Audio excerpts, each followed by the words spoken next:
Durante gran parte del siglo XIX, muchos países latinoamericanos mostraban una realidad al publicar sus mapas políticos, mientras que si uno visitaba las provincias o regiones que ellos afirmaban controlar o ser suyas, se topaba con una realidad muy distinta. Una porción del país podía ser declarada por los políticos desde la capital como parte de la nación, pero en la práctica era una zona despoblada, tener poblaciones que no obedecían al gobierno, o incluso la zona podía comportarse como una república independiente. A veces los gobiernos centrales, por perpetuar el poder en la capital, descuidaban sus provincias y en estas surgían caudillos, creaban sus propios ejércitos, sus monedas, sus constituciones. A veces el objetivo de una provincia o estado rebelde era la secesión, o a veces simplemente pedirle al presidente el apoyo a la autonomía y el federalismo de la región. Ejemplos de eso tenemos a la República de Tucumán en Argentina, la República de Río Grande en México, o el caso que vamos a analizar hoy, la nación selvática de Loreto. Espectaculares días a todos, soy Gigan y hoy les presento el curioso caso de un país amazónico. La región amazónica fue explorada por España y Portugal durante siglos, pero el control efectivo de allí fue poco, con no muchos asentamientos. En el caso de la subregión de Loreto, este territorio fue bastante olvidado por el Estado peruano durante mucho tiempo. Y para la década que empieza la historia de cómo se fundó una república allí, sufría la presión de las aspiraciones de los países vecinos y la invasión de caucheros en plena fiebre del caucho, un árbol importante para la fabricación de la goma de los neumáticos. Bajo estas circunstancias, en 1896, don Mariano José Madueño, militar cusqueño en retiro junto al prefecto coronel Ricardo Seminario y Aramburu, limeño de ascendencia peruana, encabezó el 2 de mayo de ese año un movimiento destinado a hacer del departamento fluvial de Loreto un estado federal, tomándole la palabra al presidente Pierola, quien había dejado entrever sus intenciones federalistas en su discurso de campaña de 1895, cuando era candidato a la presidencia. De este modo, los federalistas formaron su propio gobierno, no tanto para desconocer la autoridad del presidente Pierola, sino para combatir el sistema centralista de la República, y sobre todo para buscar una forma político-administrativa que permitiese a la región desarrollarse por sí misma, en base a sus propios recursos e ingresos, sin separarse políticamente del Perú. Sin embargo, muchos medios de comunicación acusaron al movimiento de ser separatista, tal vez basándose en el hecho de que habían jurado a la Constitución del Estado Federal de Loreto el 8 de mayo. Los medios dijeron que habían desconocido al gobierno de Pierola y que buscaban convertir a Loreto en una república independiente del Perú. Los revolucionarios pusieron de manifiesto que las causas de su rebelión se debían principalmente a los malos manejos de las autoridades políticas de la región. No querían la independencia, pero grupos de poder en Lima que no les convenía el federalismo se encargaron de manipular la información respecto al caso para difamar al movimiento. Mientras tanto, en Loreto se formó un comité revolucionario que destituyó al prefecto Luis F. Escudero y emitió una suerte de cheques billetes similares a los que circularon durante la época del gobierno de Alan García. Asumió además el manejo del presupuesto público, que se consideraba dispendioso, y decretó la reorganización de los centros escolares elementales. Algo un poco curioso de esta historia es que el presidente Pierola organizó expediciones para frenar la supuesta secesión loretana, de la que se había enterado por una carta enviada desde Brasil.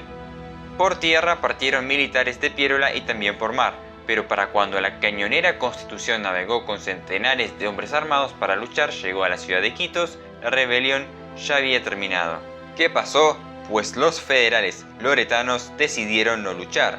Su estado estaba aislado del mundo, la comida estaba escaseando y no estaban obteniendo el apoyo de la población ni de los varones del caucho que precisaban.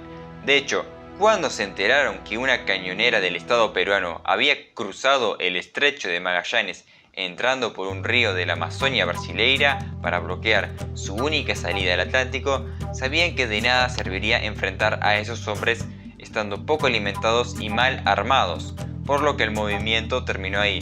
La cañonera Constitución nos disparó un tiro ese día. Uno de los hombres que participó contra la insurrección loretiana de 1896 fue el coronel Emilio Vizcarra, y este personaje protagonizó, irónicamente, la segunda insurrección loretiana de 1899. En esta ocasión los rebeldes proclamaron ahora sí un país independiente. Emilio Vizcarra bautizó a este nuevo país como la República Selvática, tanto en el primer Estado Federal de 1896 como en la República de 1899, y Quito se convirtió en la ciudad capital. Sin embargo, Vizcarra no fue precisamente un buen gobernante. Lo apodaron el prefecto de Loreto, ya que su gobierno y sus milicias reprimieron severamente a la población local.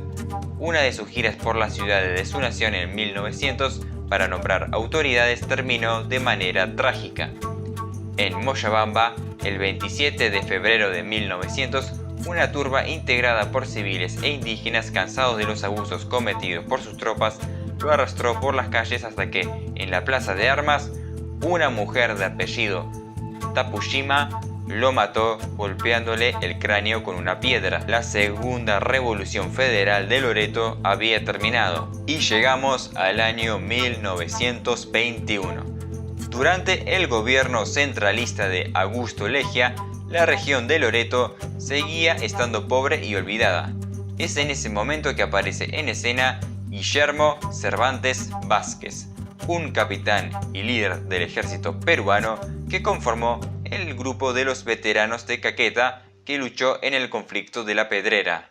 Este capitán es conocido por comandar una sublevación llamada por los loretanos como Revolución Cervantina, con el apoyo de civiles y fuerzas armadas del nororiente, que dio origen al tercer Estado Federal de Loreto, que duró tan solo unos meses pero llegó a tener su propia moneda y gobierno propio.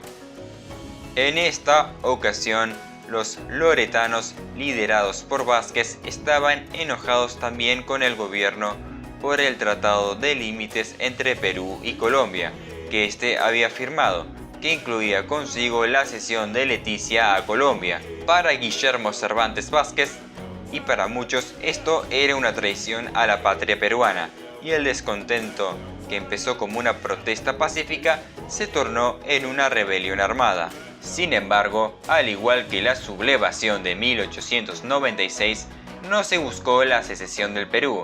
Querían la autonomía de Loreto y la recuperación de Leticia. Cuando el conflicto fue inevitable, las tropas de Cervantes marcharon hacia dos frentes: bloquear el paso de la Libertad a San Martín y bloquear el acceso del río.